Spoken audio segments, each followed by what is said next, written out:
remind everyone, the reversal of the Supreme Court's own decision is not impossible, even in landmark cases.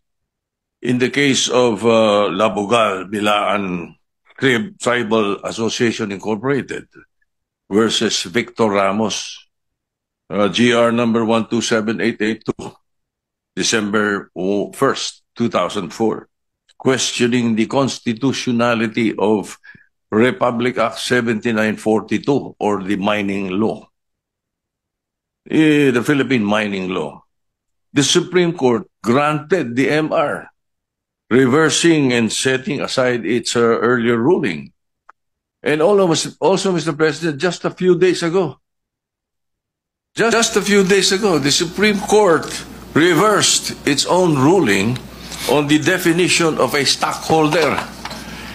This is the case of Lily Lopez versus Lolito Lopez with GR numbers 25497-957-58.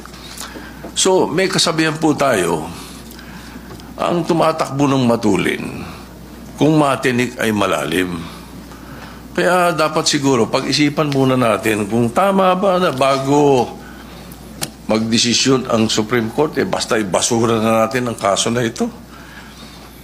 Unang-una po, Mr. President, gusto kong malaman, yung po bang mga kasong sinabi nyo, unanimous decisions po ba lahat? I am not sure about that. But one thing I can say is that if there is a mistake,